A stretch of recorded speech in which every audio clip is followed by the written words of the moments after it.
When my father died, he left a considerable number of documents which had accumulated during his campaigns.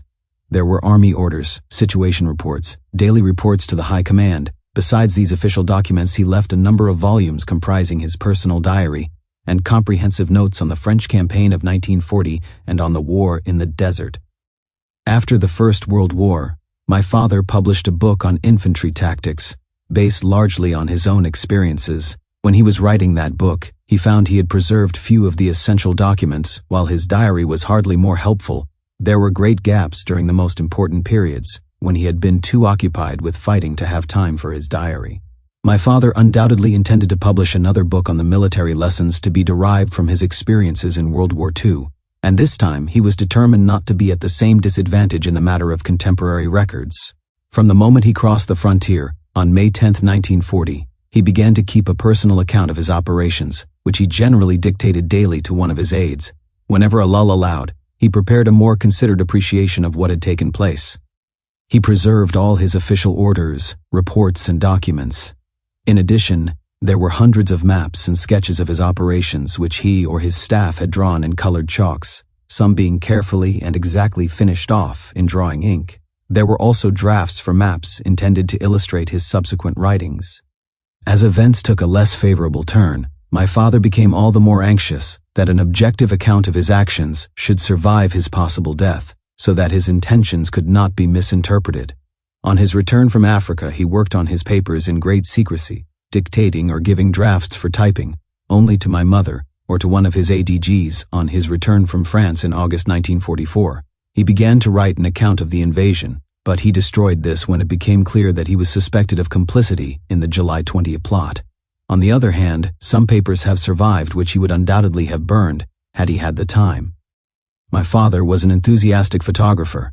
Here, again, for the purposes of his book, he had gone back to Italy after the First World War to get photographs, which he needed for making tactical sketches of the places where he had fought in 1917. But that had not been easy, for the Italians did not welcome German officers with cameras to their frontier territory.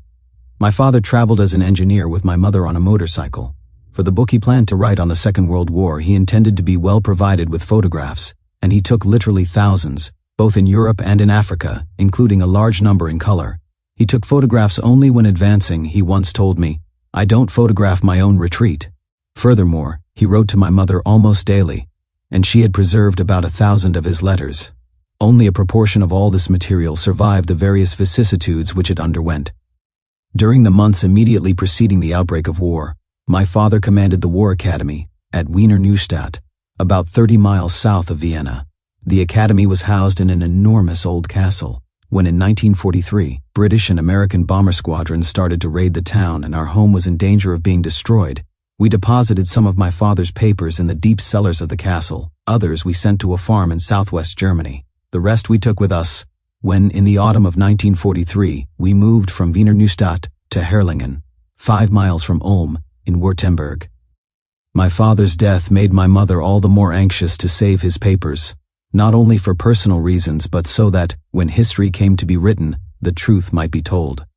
Already at the time of the funeral, an SS officer had tried to find out, in the course of conversation, what had become of my father's papers. We did not take the bait. Nonetheless, it appeared highly probable that an attempt would be made to take them from us. My mother, therefore, immediately began to assemble all the papers in the house. I went to Wiener Neustadt to retrieve the documents which we had left in the castle cellars. One did not need to be very far-sighted at that time to realize that Soviet troops would, in due course, reach Vienna, and, as it turned out, 6 months later, they stormed the castle after it had been reduced to a heap of rubble following stout resistance on the part of the German officer cadets in training there. Everything that was not nailed to the ground was plundered. With the help of my father's sister and of Captain Aldinger, his ADG, my mother began to pack up all the papers ready for evacuation should the need arise. She intended to rely on dispersal, for while it was probable that one hiding place would be discovered, it was improbable that all would be. In the middle of November 1944, Captain Aldinger, who had stayed with my mother to help her clear up my father's affairs, was suddenly ordered by the town major of Ulm to present himself at the main railway station of that city. It was said that an officer on General Maisel's staff would be there, and that he had certain matters to discuss with Captain Aldinger. It was General Maisel who had fetched my father away a month earlier. It was further intimated to Captain Aldinger that this officer had orders to proceed to Herlingen afterwards. The purpose of this visit was obscure to my mother and Captain Aldinger. Was an arrest planned, or did they intend to carry out a house search for my father's notes? No one could tell. The work of hiding the remaining papers was speeded up as much as possible. By the evening of the 14th November, with the exception of drafts and jottings for his personal notes, all that remained in the house were official war documents, marked secret, which would in any event have to be given up. On the morning of the 15th November, Aldinger left Herlingen to go to Ulm. "I shall leave the car here," he said to my mother. "God knows whether I shall ever come back. Perhaps I shall be arrested right away. If not, I shall come back to Herlingen at once." My mother waited. When the afternoon came, she became seriously concerned about Aldinger's arrest. There was all the more danger that this might happen because, with the exception of my mother and myself, he was the only witness who knew the real cause of my father's death. Towards 3 o'clock, the gate of our garden opened. Aldinger came in. He was alone, and was carrying rather a bulky parcel under his arm which was wrapped in white paper. Mercifully, my mother's fears had not materialized. The officer on Maisel's staff had handed over the baton and service cap which the two generals had taken from my father on the 14th October, after he died. They had taken these trophies to the Führer's headquarters and, as we found out afterwards, they were kept for a time in the desk of Schaub, Hitler's ADG. Immediately after my father's death, Captain Aldinger had repeatedly and vigorously protested, in the name of my mother, at this unheard-of behavior, and had now, against all expectations, been successful. The majority of the documents had by this time been dispersed. They were hidden on 2 different farms in southwest Germany, in one case walled up in a cellar, in the other behind a heap of empty boxes in a cellar. A small box which contained some of my father's notes on the Battle of Normandy was buried by a friend of ours between the walls of a bombed Stuttgart ruin in a part of the town which had been so pounded by numerous air attacks that it was no longer likely to be considered a worthwhile target. My father's diaries for 1943 to 44 were deposited in a hospital, while other material was sent to my aunt in Stuttgart. My mother retained in the house at Herlingen the drafts of my father's notes which had formed the original manuscript on Africa, films taken by my father in the French campaign of 1940, and his personal letters. Strangely enough, my mother was so preoccupied with the fear that the Nazi authorities might get hold of the papers that she never thought of the possibility that the Allies, who were now approaching, might show an equal interest. During the second half of April 1945, the bombing became continuous. Hour by hour, the American HE bombs crashed down on Ulm, which was burning night and day in many places. From the west and from the north, the sound of artillery fire could be heard, and day by day, it became more menacing. The remnants of the German army were streaming back weaponless through the valley in which Herlingen lay, some on farm carts, some on foot, all in perpetual fear of attack by U.S. fighter bombers. The local Volkssturm, comprising youngsters of 14 and old men of 65, was mobilized. Placards had been put up everywhere which read, "Anyone who fails to defend Ulm against the enemy is a swine." One day, it must have been the 20th April, my mother, looking out of her window, saw the American tanks approaching Ulm. Only when, on the following day, Allied soldiers set fire to parts of the neighboring village on the false assumption that it was occupied by German partisans, and long columns of refugees from that village came streaming through Herlingen. Only then did my mother become anxious about the documents that were still in the house. She got the letters, notes, and films ready so that she could take them with her at a moment's notice. Part of these she threw in an old trunk which, with the help of neighbors, she buried in the garden. The American troops now occupied Herlingen. Sentries were posted everywhere. It was impossible to bury any further material.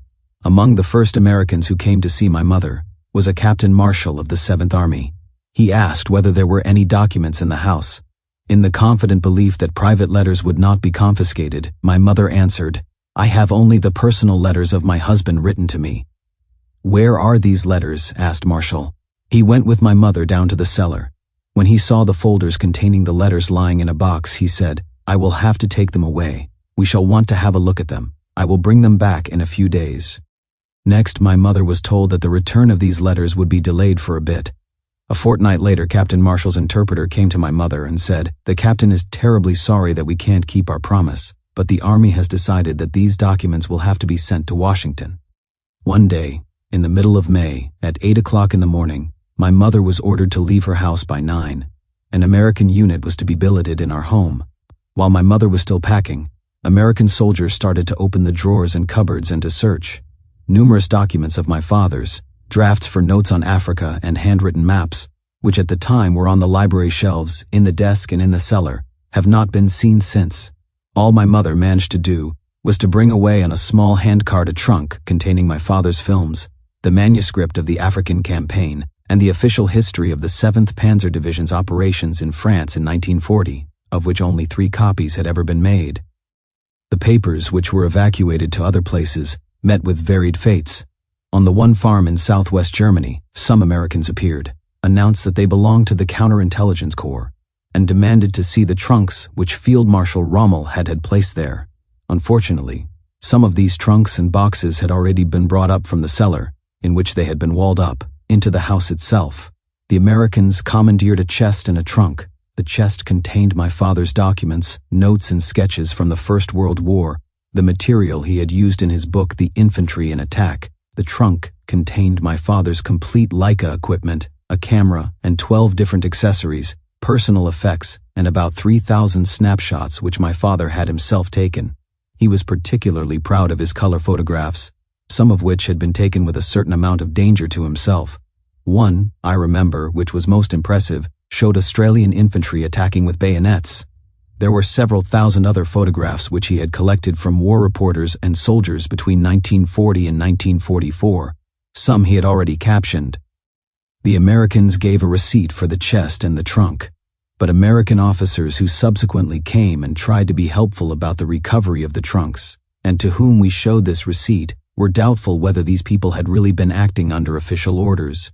There remained on this farm another box containing the personal diary of my father from 1940 to 1943, as well as notes on the French campaign of 1940. There were 2 further boxes with maps. The owner of the farm, a friend of my father, had denied, despite threats from the 2 CIC people, that he had any further material. Subsequently, he did his best to see that at least these boxes remained in our possession. Even then, the box with my father's diaries and notes on France in 1940 was, in an unguarded moment, stolen from the loft by an unknown person. Whether he was pleased with what he found when he opened the box is doubtful. On the other farm, meanwhile, a Moroccan force had taken over. Cattle and poultry were slaughtered, and open fires were burning in the farmyard. The whole place was thoroughly searched several times by Moroccans. Fortunately, none of them ever suspected that a further cellar existed behind a whole heap of empty boxes. It was in this way that the documents here were saved. The papers which my aunt had kept for us and those that had been buried in the Stuttgart ruins also survived the German collapse. When my mother had to leave her home, she found emergency accommodation in a small room in the neighborhood. It was here that she made an inventory of the material that remained to her. The box which had been buried in the garden at Herrlingen was once again unearthed and removed to another place. The boxes on the farm, which had in the meantime been evacuated by its Moroccan occupiers, were fetched. Thus, when my mother eventually found new shelter in the Herrlingen school, she took all the material along with her. When my mother learned that posthumous denazification proceedings were going to be taken against my father with the object of confiscating what effects he had left, she once again loaded up the small handcart and hid the documents away from where she was living. Fortunately, these new threats never materialized, though we heard of a case in which similar documents belonging to another officer were confiscated. Encouraged by Brigadier Young and by Captain Liddell Hart's undertaking to edit my father's papers, I eventually started to reassemble the documents from their various hiding places. In fact, it was possible to translate hurriedly a few passages and incorporate them as an appendix to the biography of my father, which Brigadier Young had written and which was by then already at press. General Speidel, my father's former chief of staff, made repeated efforts to have my father's letters restored to my mother. Brigadier Young asked General Eisenhower to intercede with Washington for their recovery. Finally, through the efforts of Captain Liddell Hart, and after much protracted search, the letters were handed over to General Speidel by Colonel Nawrocki on behalf of the American Historical Division. It transpired that in Washington they had been filed, not under Rommel, but under Erwin. my father's Christian name and the signature on the letters. Some are still missing, notably those written at the time of the invasion. However, some other documents dealing with Normandy were subsequently returned to my mother. With the return of the letters, we felt we had recovered as many of my father's papers as had survived the destruction of war, in part carried out by my father for his own personal safety and the looting which inevitably follows in the wake of war.